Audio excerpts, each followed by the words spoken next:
अपने विषय पर लौटते हैं, क्योंकि आज हम बात कर रहे हैं उस चमत्कारी पत्ते की जो आपकी तमाम परेशानियों को दूर करेगा।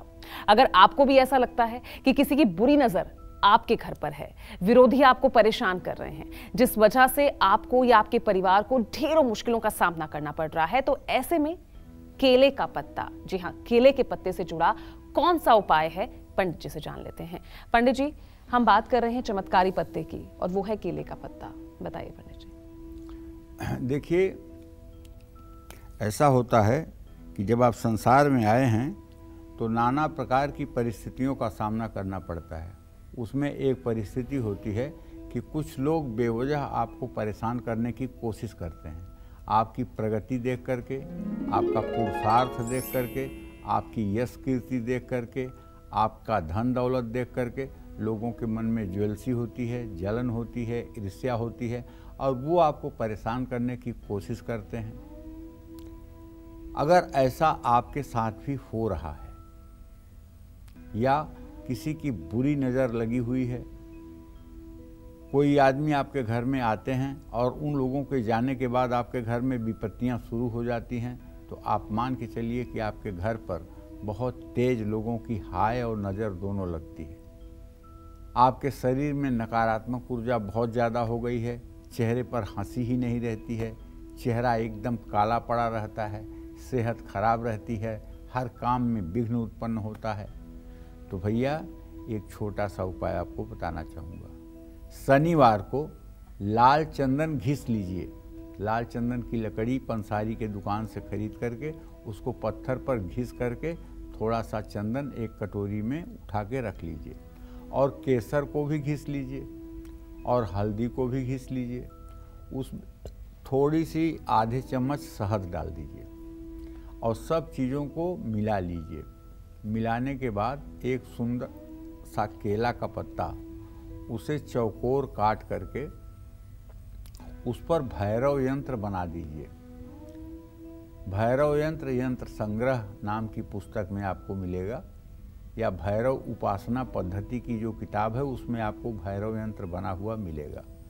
उसके अनुरूप आप भैरव यंत्र बना करके उसका गंधाक्षत पुष्प धूप दीप नैवेद्य से पूजन करिए और बटुक भैरव स्तोत्र का पाठ करिए। बटुक भैरव स्तोत्र क्या है? ओम कर कलित कपाल कुंडली दंडपाणी तरुण तिमिर नील व्याल यज्ञोपवीति क्रतु समय सपर्याद विघ्न विक्षेद हेतुम जयति बटुकनाथ सिद्धिदः साधकानाम। ओम बंग बटुकाय नमः, बटुक भैरवाय नमः। तो बटुक भैरव स्तोत्र का पाठ करने के बाद केले के पत्ते पर जो आपने यंत्र बनाया है, इसे भैरव जी के चरणों में रख करके भैरव मंदिर में प्रार्थना करिए और केले के पत्ते पर बने यंत्र को घर ले आइए और इसे अपने पूजा स्थान में पूरब दिशा में स्थापित कर दीजिए और इसकी नित्य पूजा करिए। 21 दिनों तक लगातार पूजा करने से बड़ी शत्रु बाधा समाप्त हो जाती है। बड़े से बड़े नज़र दोष और बड़े से बड़े अभिचार भी समाप्त हो जाते हैं, इसमें कोई संशय नहीं है। जय मां विंध्यवासिनी।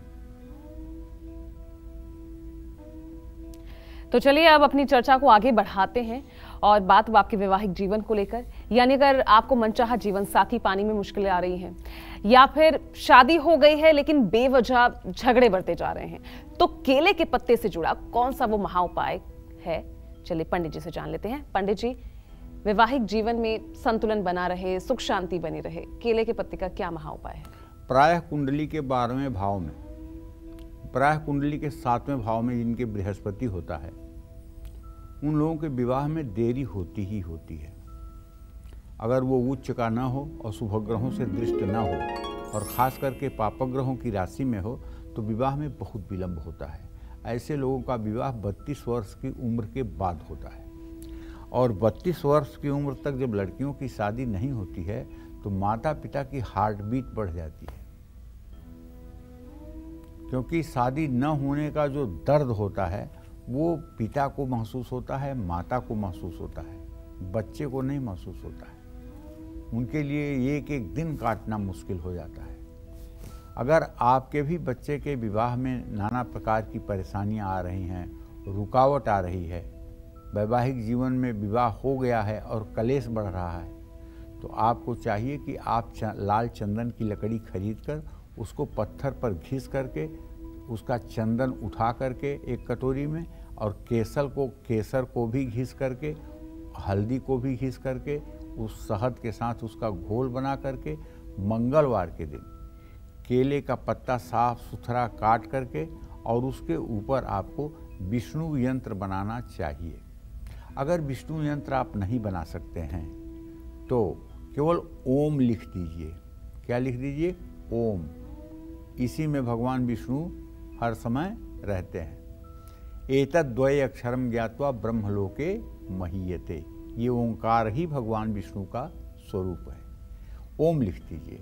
और एक मंत्र, ओम नारायणाय विद्महे वासुदेवाय धीमहि तन्नो विष्णु प्रचोदयात्, इस मंत्र का 108 बार जप करिए। और जप करते हुए आपको चाहिए कि उस यंत्र पर जितने बार आप जप करिए उतने बार उस यंत्र पर पुष्प और रोली का जो है थोड़ा थोड़ा अंश जो है गिराते रहिए। और भगवान विष्णु के चरणों में केले के पत्ते पर बना विष्णु यंत्र रखिए।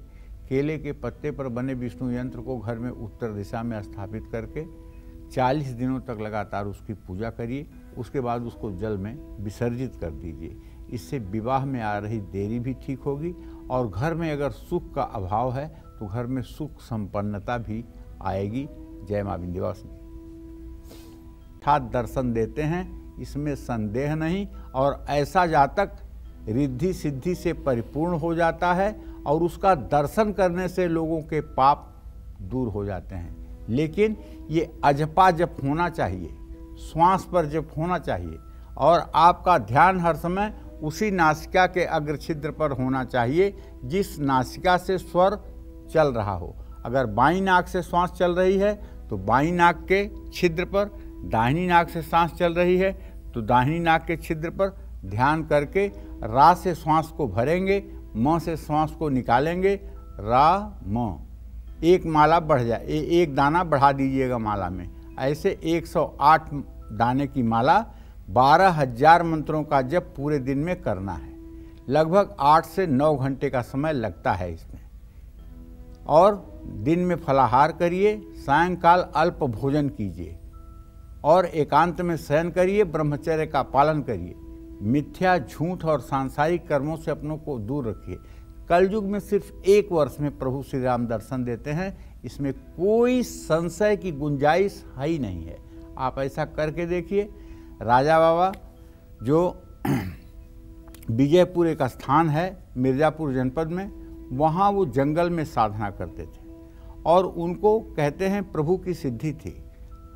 राजा विजयपुर आज के 150 साल पहले सिंह पर बैठ करके उनसे मिलने जा रहे थे और राजा बाबा के पास कोई साधन नहीं था।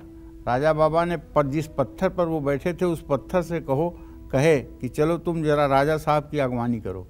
और पत्थर उड़ करके चलने लगा और वो मतलब कि राजा की अगवानी के लिए आए। राजा नतमस्तक हो गया, राजा बाबा का शिष्य बन गया। आप जानते हैं आज भी राजा बाबा की समाधि है और आज भी वहाँ जा कर के लोग जप तप साधना करते हैं। उन्होंने अपने पुस्तक में लिखा हुआ है कि जो लोग राम नाम का 12,000 अजप करते हैं 1 वर्ष तक, निश्चित रूप से उन्हें प्रभु अपना दर्शन देते हैं। ये केवल मेरा मंतव्य नहीं है, एक बहुत बड़े साधक की बात है जिसे मैं आप तक पहुंचा रहा हूं। जय मां विंध्यवासिनी। तो चलिए अब जल्दी से अपने इस सेगमेंट की शुरुआत करते हैं और पंडित जी से जान लेते हैं अच्छी सेहत और सुख समृद्धि पाने के लिए केले के पत्ते पर कौन सा यंत्र बनाना चाहिए। बताइए पंडित जी।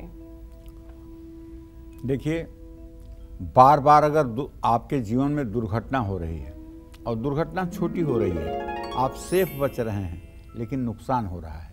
कभी गाड़ी का नुकसान हो रहा है, कभी आपको ज़्यादा टेंशन हो रही है, परिवार में कोई न कोई हमेशा बीमार रह रहा है, दवाइयों पर पैसा बेतहाशा खर्च हो रहा है। ऐसे में लाल चंदन, केसर, हल्दी और शहद का घोल बना करके शुक्रवार के दिन केले के पत्ते पर महामृत्युंजय यंत्र बनाना चाहिए। महामृत्युंजय साधना विधि या महामृत्युंजय प्रयोग विधि की जो पुस्तक है उसमें महामृत्युंजय यंत्र बना हुआ है। उस यंत्र को आप चमेली के कलम से या अपने अनामिका उंगली से बना सकते हैं। उसे किसी शिवालय में शिवलिंग के सामने या शिव प्रतिमा के सामने हाथ में महामृत्युंजय यंत्र लेकर के महामृत्युंजय मंत्र का दाहिने हाथ में रुद्राक्ष की माला लेकर के जप करना चाहिए। केले के पत्ते पर बने महामृत्युंजय यंत्र को घर में उत्तर दिशा में स्थापित करके हर रोज पूजा करनी चाहिए। महामृत्युंजय यंत्र की पूजा करने से लंबी आयु, अच्छी सेहत, सुख समृद्धि और भगवान शिव की कृपा भी मिलती है। जय मां विंध्यवासिनी।